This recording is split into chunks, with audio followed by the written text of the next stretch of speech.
Trump ने Iran पर हमला किया, लेकिन क्या इसकी कीमत अब इस्राइल चुका रहा है? नाजरीन, हमले के फौरन बाद ईरान ने इस्राइल पे बड़ा मिसाइल हमला कर दिया, जिसके बाद फौजी अड्डे, एयरपोर्ट्स और अहम इमारतें तबाह हो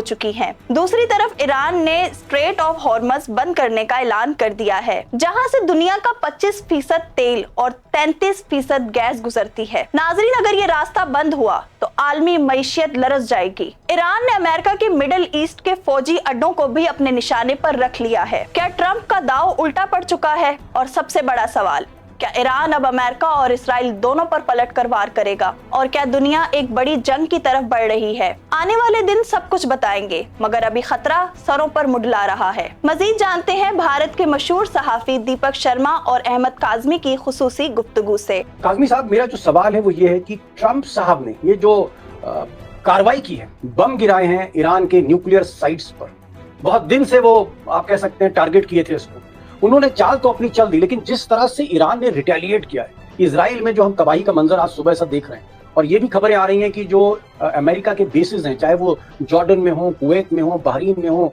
यूनाइटेड अरब एमिरेट्स में हो, दुबई अबू धाबी में हो, उन सब पर अब ईरान टारगेट करने जा रहा है और इस जंग को लंबी खींचना चाहता है। क्या ऐसा तो नहीं है कि ट्रंप का ये दांव कहीं उल्टा ना पड़ जाए, लेने के देने ना पड़ जाए? साहब, यकीनी तौर पर ये सारा दांव उल्टा पड़ता हुआ नजर आ रहा है। ऐसा लग रहा है कि ट्रंप खुद इजराइल को फंसाते जा रहे हैं, इजराइल को खुद फंसाते जा रहे हैं। ऐसा लग रहा है इनके कदम से, ये ऐसा लगता है कि पहले नहीं सोचते, जैसे ही होता है नतीजा बिल्कुल उल्टा आता है। मैं इसलिए कह रहा हूं कि आज ही ईरान ने 2 नए मिसाइल इस्तेमाल किए, फज्र एफ और उसके बाद खैबर शिकन नाम की मिसाइल, और वो बहुत ही तबाही मचाए हुए है इजराइल के अंदर। और बेन गुरियन एयरपोर्ट, अभी तक बाहर मार रहे थे वो, सिर्फ सिंबॉलिकल, लेकिन अब एयरपोर्ट के अंदर भी पहुंच गए। टारगेट्स न्यूक्लियर रिसर्च सेंटर और बहुत बड़ी अहम इंस्टीट्यूशंस उन्होंने टारगेट किए हैं। तो बिल्कुल ऐसा लग रहा है कि खुद इजराइल को इन्होंने फंसा दिया। लगता ही नहीं ये है, जब कदम बढ़ाते हैं, कि शायद सामने वाले सारे बेवकूफ हैं। इनके पास इतनी भी इंटेलिजेंस नहीं थी कि वहां से एनरिच यूरेनियम हटा दिया गया है। ये इतने बड़े ये मैं आपसे सवाल करने ही जा रहा था काज़मी साहब, क्योंकि जो रिपोर्ट्स आ रही हैं, मैं कई रिपोर्ट्स देख रहा था, खलीज टाइम्स हो, गल्फ न्यूज हो, या ईरान के अखबार हो, या फिर वो मिडिल ईस्ट के बाकी कंट्रीज के अखबार हो, कुछ अरेबिक में थे जिनको आप ट्रांसलेट करके पढ़ सकते हैं। उन अखबारों में ये जानकारी थी कि 2 दिन पहले, बल्कि मैं कहूँ 48 घंटे से 24 घंटे पहले, जो न्यूक्लियर साइट्स थी वहां से यूरेनियम ईरान ने शिफ्ट कर दिया था, जो रेडियो एक्टिव हो सकता है। तो जब यूरेनियम वहां से हटा लिया गया, जो मटेरियल है वहां से शिफ्ट कर दिया, ट्रांसफर कर दिया, तो फिर इस हमले का मतलब क्या है?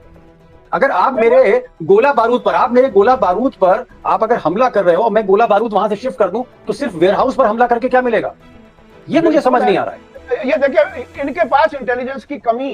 हालांकि आपने देखा कि पिछले कुछ दिनों में ईरान के अंदर बहुत से मोसाद के एजेंट पकड़े गए हैं, बहुत सी जगहों पर छापे मारे जा रहे हैं, काफी लोग पकड़े गए हैं।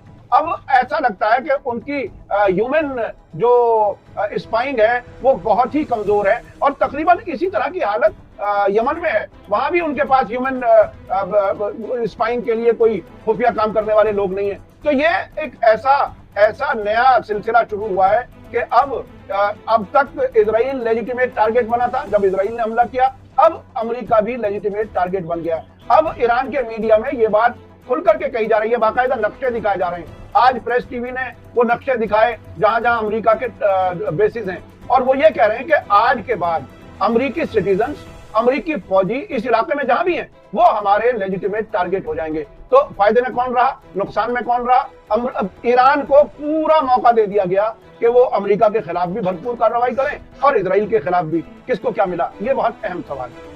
तो नाजरीन, ये थी अब तक की अपडेट्स। मजीद बाखबर रहने के लिए हमारे साथ जुड़े रहिए।